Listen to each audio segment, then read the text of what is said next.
December's always an exciting time, man. Especially as One Piece fans. Because we know that every single year, towards the end of the month, Jump Festa rolls around, and this man Oda always delivers some sort of insight or a preview in what's to come in the following year of the best-selling manga in history, man. And it's always something worthy of discussion. You know, one thing will lead into a year of somebody, another thing will lead into what is going to happen here, and a climax over here, and a flashback over here. You know, there's multiple different things that he states each and every single year. However, this year in particular,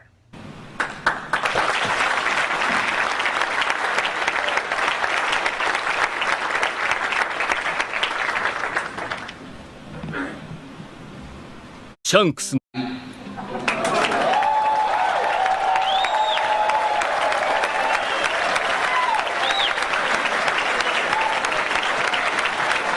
my guy said Shanks. Mic drop. Why? Because that's all you need to say. That is all you need to say. No other words need to be said. My man said a certain red-haired man is going to be making his move. And you may think in context of One Piece, well, Recon, aren't there other red-haired characters? Nah! Because we know and we understand that the SH in Shanks stands for Santa Hat, ladies and gentlemen. Every single time that Shanks gets talked about, there is some sort of insight into him. Anytime he makes an appearance, a cameo, it's always trending. Oda knows. He knows how hyped we are for Shanks. And the fact that he's stating at this point in the story, as we head towards not only the climax of Wano, but the climax of the entire series, here after this going into the final stretch, he knows that what we're waiting for is for this man to finally make his move against Mr. Zeha himself. You know what I'm saying? Now listen to me, bro. I don't make the rules. You know I don't make the rules around here. But I was told by the legends that the SH in Shanks stands for Santa Hat, man. And that's what I'm going to roll with. That's what I'm going to roll with. And every single time this man shows up, every single time he gets mentioned, it is a worthy chapter. It's going to be legendary, man. Especially where we are at this point in the story. Listen to this entire comment, alright? Listen to this entire comment, and then I'm going to tell y'all exactly what I think about this. Even though you probably can already guess. Here we go. Oda's comment at Jump Festa. To everyone watching Jump Festa, hello! This truly has been a difficult year, hasn't it? I feel many people have been affected by the strong influence of Corona. I like to applaud all those from various industries who have been doing their best to cheer other people up all this time despite the situation looking like something out of a dream. It's been quite the year. Anyways, on the Jump front, Kimetsu was pretty amazing, wasn't it? It brought joy and salvation to the feelings of so many. That's truly impressive, and that's how manga should be. In a way, I was really moved. You see Oda paying his respect to the insane amount of success that Yaiba had. Now, this might be Jump Festa, but it's also the One Piece stage event. So let's get talking. In some way or another, One Piece has already ended up at 1,000 chapters. By the time you'll be reading this, I'll already have finished chapter 1,000, bro. And when you read that statement, chills, hairs start moving. You know, you start feeling like you're turning Super Saiyan, like you're going SSJ4, SSJ3, you know, you're feeling the hair coming down. You see the electric aura. You know what I'm saying, bro? Like, it's madness. The fact that this man has already finished this chapter, I know he's been wanting to write for so long. And we'll be meeting with the anime cast here at Jump Festa. Or so it was supposed to be. Alas, I'm not allowed to go. What a shame. To all you old farts and grannies at the stage events, at the stage event, have you... Wait, no, where are my manners? To all you old farts and ladies at the stage event, have you been well? Regardless, even if I can't go, Chapter 1000 release is indeed coming up. I wonder if I can draw it well. Chapter 1000 is somehow releasing on the first Jump issue of next year. What timing? I hope you enjoy it. There are various projects going on alongside the celebration of Chapter 1000, so please indulge in those as they come up towards the start of the next year. Furthermore, after that in 2021, Volume 100 will also release. This is going to be a big year. As for the contents of the manga, as for the contents of the pages of the black and white text, of the canon of what is going to take place within volume whatever and volume whatever. Within there, the stuff that we talk about every single week. This man says, as for the contents of the manga, as new information goes, I wonder if he's going to move the red-haired man.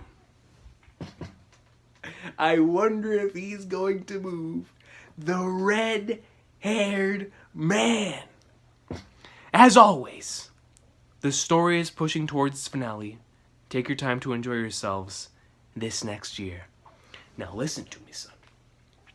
What this tells me, now Oda usually will say something, and then in that very following year he won't get to it, but the year after he will. So I'll give you a quick example. Whenever he said it was going to be the year of Sanji, that didn't. It kind of started at the end of that year, but it really took place in the following year that we got the quote unquote year of Sanji. Same thing with what was stated last year with the like the Hancock and Law and Vivi, oh my, like all that stuff they said last year. We still haven't gotten to that, right? And I'm sure in Oda's mind he probably planned to get to that by now, but we know how he is. We know that when it comes to him, he has so many different ideas, so many new things coming in that it just ends up creating more content within his story, and then he doesn't get to stuff whenever he initially, or how he planned he initially was going to go for it. For God's sakes, he originally planned on the series only lasting 5 years, and now we're going on almost 23 years, almost 24 years now. So it's like, we know the way that Oda is. So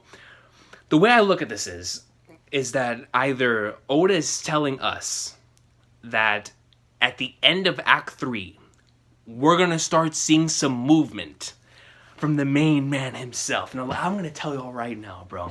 I don't know what Oda has planned. I don't know, like I said, throwing things out there. I don't know if it's going to be an in-between Act 3, after Act 3, after Act 4, after Act 5, post-Wano. He could show up to Wano, I don't know.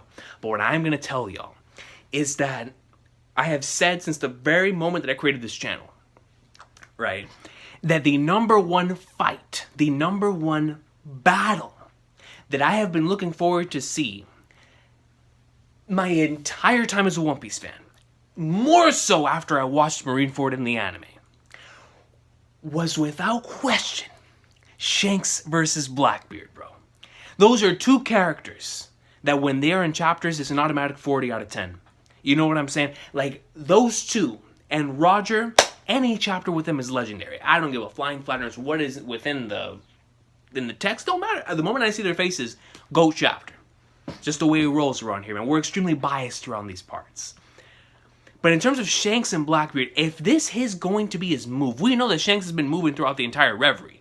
We saw, oh, snap, it might be time to meet Luffy soon in 903. 907, my boy went up, hooded like he's Anakin Skywalker up in the Goro State's room, and we're like, what the flying fighters is Shanks doing there? And the craziest cliffhanger, one of the craziest cliffhangers we've ever got in the entire series. That's one of those things where you still remember the way that you felt after reading that.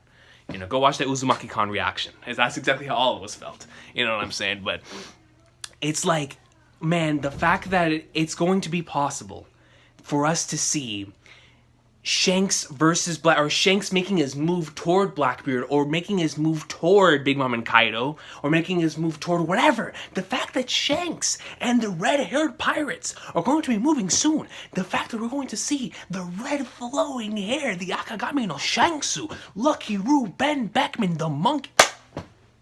Peak fiction incoming, ladies and gentlemen. When he starts moving, we're gonna start reacting. And when things start moving with Shanks, you can expect that the interest and the intrigue, the conversations, the discussions, and the hype are going to be an all-time high. Why? Because he puts butts in seats. That man is one of the GOATs. He is the greatest part-timer in the history of manga. And I'm out of here, man. Next time that we see Shanks, 40 out of 10 chapter, I don't care what takes place in it, but it is confirmed that Oda is telling us, it doesn't matter if it's going to be Act 3, Act 4, Act 5, in the middle of one of those, sometime in Wano, flipping post-Wano, the arc after this being Shanks, whatever it is. But in Oda's mind, the next step after this is Shanks making his move. Let's go, son.